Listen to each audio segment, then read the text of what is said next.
So as I was going through some of your music, I noticed you had a song called Dr. Cube. What was the concept behind that? I was speaking for all the artists that's unsung and that put in hella work and feel like they deserve a shot at you know, getting on the big stage.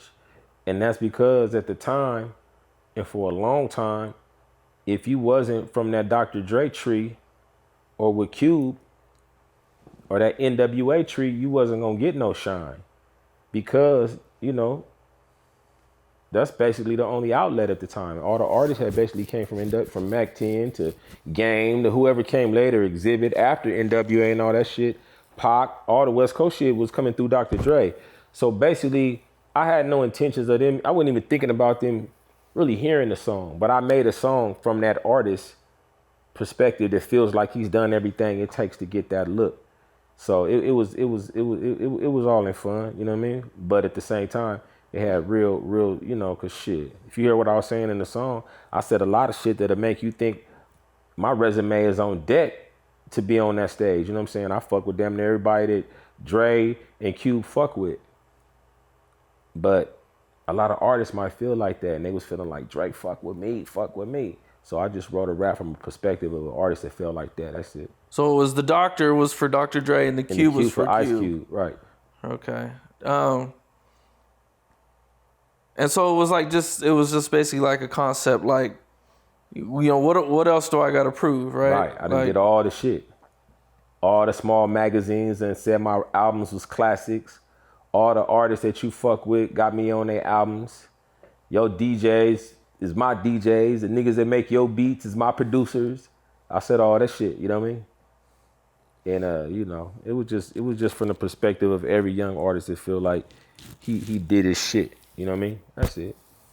Right. Well, why did you choose Dr. Dre and Ice Cube? Because them is the motherfuckers that hold the keys to the West Coast, straight up.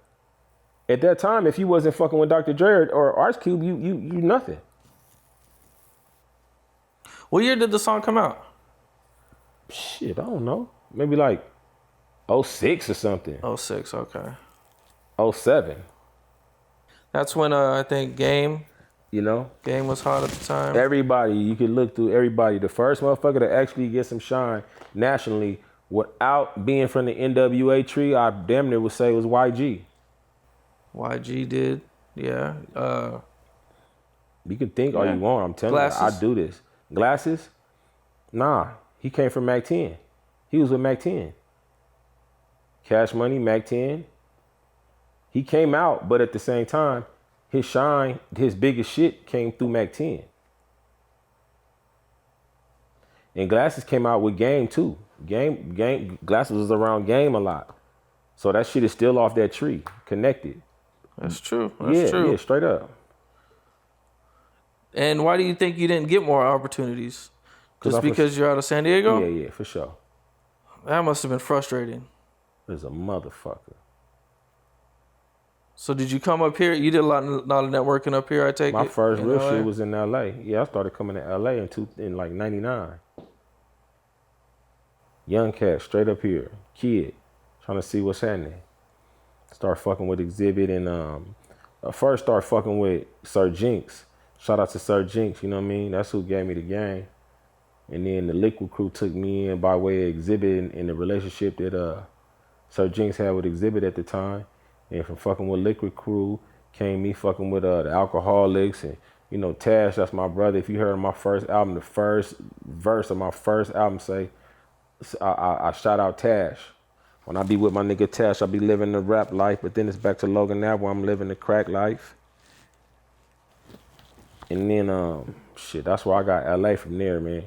They wasn't gangbanging. That was a circle of MCs from the West Coast that was about the music. And so during that time, man, you know, it was still about the music. But then as time progressed, it started being about other shit. Being from San Diego, you're not gonna have the connections. You're not gonna have the relationships that's as important to the game as the relationships that come when you from Compton. You know what I'm saying? And if you don't think that matters where you from, then the evidence of that of it being about who you know and where you from, well then how come it ain't no rappers from all the rest of the 100 little cities or hoods in LA? All the rappers is from Compton, West LA, like 60 area. If you look at the neighborhoods that have success, it's the Compton neighborhoods, 60s, Inglewood, Long Beach. But look at all them other neighborhoods. So if it ain't about where you from, then how come all them other neighborhoods ain't got no Snoop Dogg, Game, Mac 10, the cats in these other cities? It's real important. So then if they can't even get in the big building, how the fuck hard you think it is for somebody from San Diego to get in the big building? If them other neighborhoods that's in LA can't even make it through, and constantly Compton hit over years, decades and decades of Compton artists, that's got to be about where you from. So then if that, shit, why you think the rest of them neighborhoods ain't got no artists? Cause that shit's important as fuck. So in San Diego, we ain't got it. We ain't got the relationships needed. So nowadays, man, it's a fraternity. If you ain't part of that fraternity, and then San Diego also being a city where they not really gonna jump up and go crazy for a San Diego artist, because they looking at this San Diego artist. We ain't from Oklahoma. We ain't from wherever, Detroit. I ain't knocking Detroit because this nigga's in Detroit now. But I'm saying during this time, you're a San Diego artist, and the same people that's supposed to love you is looking at you next to Snoop Dogg. You know what I'm saying? Next to Tupac. You're not shit in the eyes, even though you could be talented as a motherfucker, have all the shit you need to be on. You're not gonna be looked at as whatever being from this city. We're next to fucking Hollywood. We're next to LA. It's hard, homie. We trying to get them. The same bag that we trying to eat out of is the same bag that rappers from Compton trying to eat out of. You think it's easier now with the internet? Fuck yeah. Especially easier talent wise, because you don't gotta have no talent. That means some niggas got talent, but you can get on and not have no talent. In our era, nobody was not getting on. Before the era I came up off of, and the motherfuckers I was watching, when Cube and them was coming out, and NWA and Above the Law and all that shit, MCA, all that shit, you couldn't not be talented. You had to be talented. Now you can have swag and,